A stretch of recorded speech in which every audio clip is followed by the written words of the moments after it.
ბატონ ლევან, როგორი გვაქვს ვითარება ხორბლის ბაზარზე?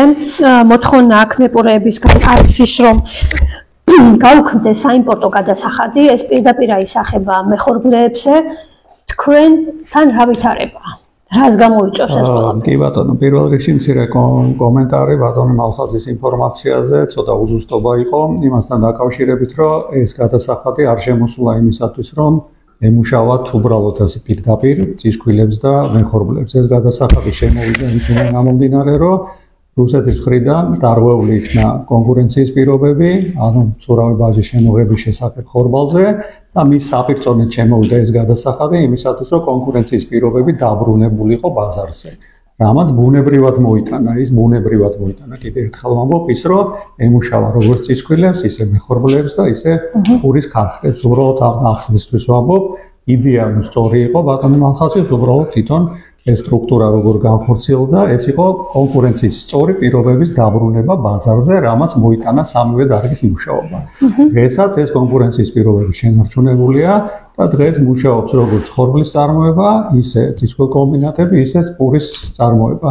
აქ თავარი თემა არის გასაგებია, რომ ბატონი მალხაზი თავისი ინდუსტრიიდან გამომდინარე თავის პრობლემას სვავს, იქიდან გამომდინარე, რომ ფასთან მიმართებაში გარკვეული გამოწვევებია, რაშიც ვეთანხმებით და ზოგადად მინდა აღვნიშნო, რომ რასაც ბატონი მალხაზი ბრძანებს, რომ მას პრობლემები აქვს მათ შორის ხელფასებთან დაკავშირებით, ელექტროენერგიის დისტრიბუციასთან დაკავშირებით, იგივე პრობლემები აქვს წისქვილ კომბინატებს და სხვა კომპანიებს, რომლებიც ზუსტად იგივე სიტუაციებში არიან და შესაბამისად თუ ჩვენ ავიღებთ, ქვეყანაში ზოგადად არის ინფლაცია, არის მიზნობრივი ინფლაცია, ასე შემდეგ და ასე თუ ისე ყველა პროდუქციაზე ძვირდება ფასები. უბრალოდ აქ თემა არის, რომ პური არის სენსიტიური თემა, შესაბამისად ჩვენი თქვათ ხედვა არის და თვითონ მეპურეების ხედვაც არის ამასთან დაკავშირებით, რომ პური უნდა იყოს და ფქვილი და ხორბალი განსაკუთრებულად გარკვეულად გამოყოფილი თემა და შესაბამისად სახელმწიფოს მუდმივი ზრუნვის და მონიტორინგის ქვეშ. აქედან გამომდინარე, ეს არის ჩემი ესე ვთქვათ შესავალი და ჩვენთვის მისაღებია კონკრეტულ საკითხზე რო გადავიდეთ. უნდა შევხვდეთ ჩვენ თვითონ მთავრობის წარმომადგენლებს, მათ შორის ვთქვათ სოფლის მეურნეობას და შესაბამისად ამ საკითხზე ვიმსჯელოთ. კონკრეტულად საკითხი არის ის, რომ რეალურად ფასები გაზრდილია სოფლიოში.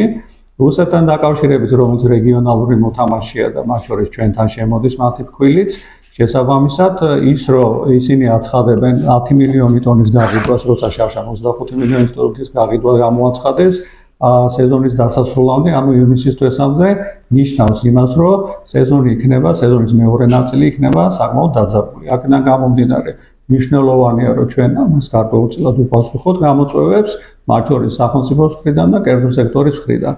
ეხლა კონკრეტულ საკითხთან დაკავშირებით, რაც ეხლა ბატონ მალხაზმა დასვა, რეალურად ჩვენ უნდა ვნახოთ, რომ ეს გადაწყვეტილებები უნდა მიღებული იყოს სამივე დარგის, ეს არის პურის ქარხნები, ეს არის წისქვილ კომბინატები და ეს არის თვითონ ფერმერული მეურნეობის სამივე დარგის სინქრონულად მუშაობის. რა პრობლემას ქმნის თქვენი დარგისთვის საიმპორტო გადასახადის მოხსნა? ეს საიმპორტო გადასახადის მოხსნა ნიშნავს, რომ წისქვილ კომბინატები უნდა გაჩერდეს და სეზონზე ხორბალი ვერ ჩაიბაროს წისქვილ კომბინატებმა, ანუ ორ დარგს ექნება პრობლემა.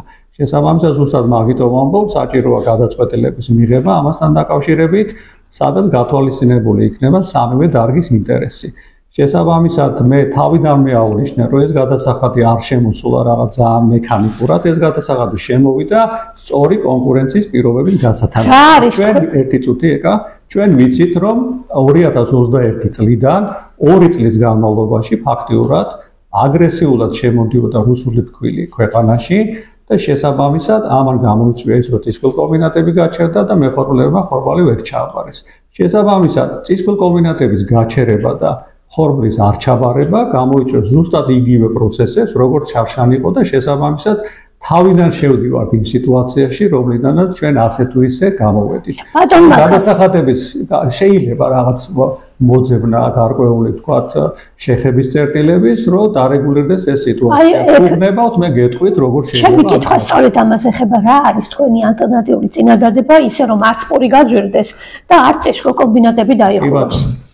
თქვენ იცით, რომ ფქვილის წარმოებელთა ასოციაცია პერიოდულად აქვეყნებს გარკვეულწილად ამ გადასახადის შემოღების შედეგად რა ეფექტი მიიღო სახელმწიფომ და მათ შორის სამივე დარგმა. ეს სამივე დარგმა ეფექტი მიიღო შემდეგნაირად, აქამდე პურის ფასიც იყო გარკვეულად სტაბილური, წისქვილ-კომბინატური მუშაობა და ხორბალიც ასე თუ ისე ბარდებოდა.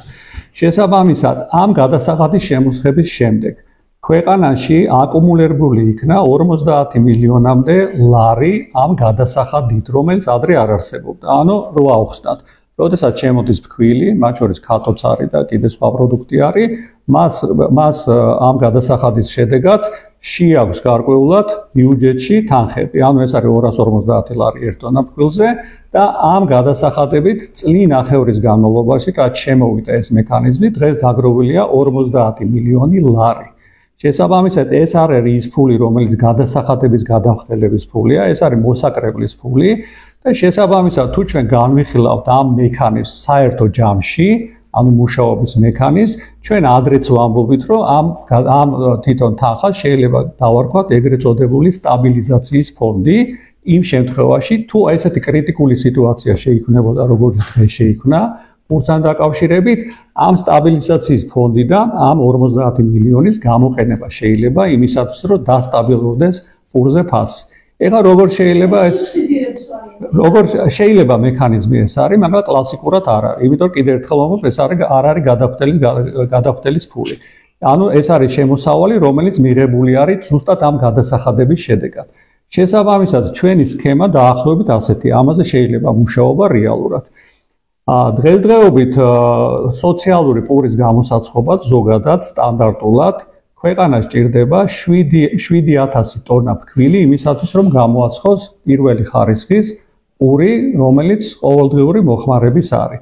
შესაბამისად, 7000 ტონის გამოცხობა თვეში, თუ ჩვენ კლასიკურად განვიხილავთ, რომ 10 თეთრიანი გარკვეული, თქვათ, სუბსიდირება მივცეთ ერთსალ პურზე პურის ქარხნებს, ნიშნავს, რომ ამას ჭირდება დაახლოებით 2 მილიონი ლარი. ეს დათვლილია და ჩვენ შეგვიძლია ეს სქემა წარმოადგინოთ. შესაბამისად, თვეში 2 მილიონი ლარი, 50 მილიონი სტაბილიზაციის ფონდიდან, ეს ნიშნავს, რომ დაახლოებით პერმანენტულად, მთლიანად რომ 2 წლის ნახევრის განმავლობაში ეს მექანიზმი იმუშაოს, 2 წლის ნახევარი ყოფნის 10 თეთრით თითეული პურის გარკვეულწილად დასტაბილურებას. კიდევ ერთხელ ვამბობ, ყველასათვის 7000 ტონა. საიდან არის მოსული ეს 7000 ტონა? 7000 ტონა მოსულია ეს ციფრი იქედან. გახსოვთ, მაშინ იყო პროგრამა, როდესაც თქვათ, კოვიდი ბრძვინვარებდა ქვეყანაში და მაშინ ზუსტად იმ პროგრამაში იყო ის რაოდენობა, რომლითანაც შენარჩუნებული იყო პურის ფასი. შესაბამისად, ჩვენი ალტერნატიული წინადადება ამ შემთხვევაში არის, რომ ამ სტაბილიზაციის ფონდიდან გამოყენებული იყოს თითოეულ პურზე, რომელიც სოციალური პური არის, 10 თეთრიანი კომპენსირებისათვის სტაბილიზაციის ფონდიდან პირდაპირ ვთქვათ, ასე ვთქვათ, დასტაბილურება თანხა. ანუ ეს არის ის წინადადება, რომელიც თქვენ უნდა შესთავაზოთ სამინისტროს? ჩვენი შესთავაზება ეს არის გარკვეულად პროექტი და ეს არის ალტერნატივა იმისი, რომ ვთქვათ, მთლიანად ვთქვათ, გაჩერდეს წისქვილ-კომბინატები და მთლიანად გაჩერდეს ხორბლის ჩაბარება, იმ საპირწონედ ვთქვათ, რომელიც შეიძლება ვთქვათ, ასე პირდაპირ გზით შეთავაზება არის მათ შორის მეპურეების. კიდევ ერთხელ ვამბობ, გვესმის მეპურეების თემა, მაგრამ მარტო მექანიკურად ერთ დარგთან მიმართებაში ასეთი გადაწყვეტილების მიღება იწვევს სხვა ორი დარგის პრობლემის შექმნას, გაჩერებამდე მისვლამდეც. საერთოდ კითხავთ მარაგებთან დაკავშირებით. მარაგებთან დაკავშირებით ეს არის ძალიან სწორი კითხვა, პრინციპში, კითხვა, რომელიც პირველ რიგში უნდა დაისვას.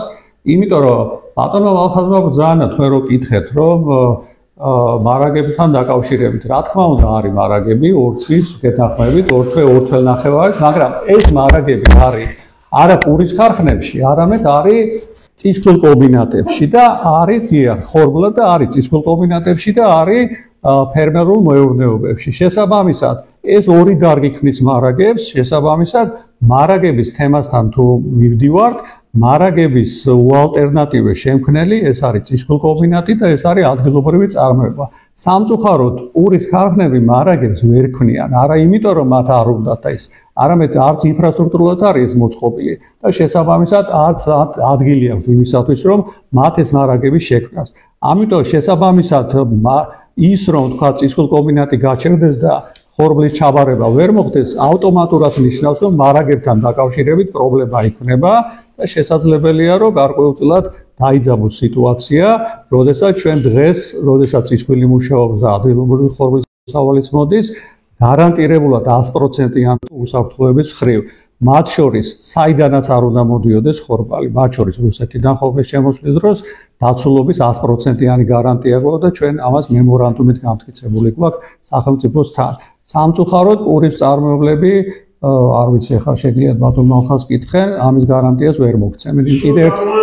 კიდევ ერთხელ ვამბობ, მათ შეუძლია ჰქონდეთ დაახლოებით 10-14 დღის მარაგი და არა უმეტესი, რასიც ბატონი მალხაზი მეთანხმება.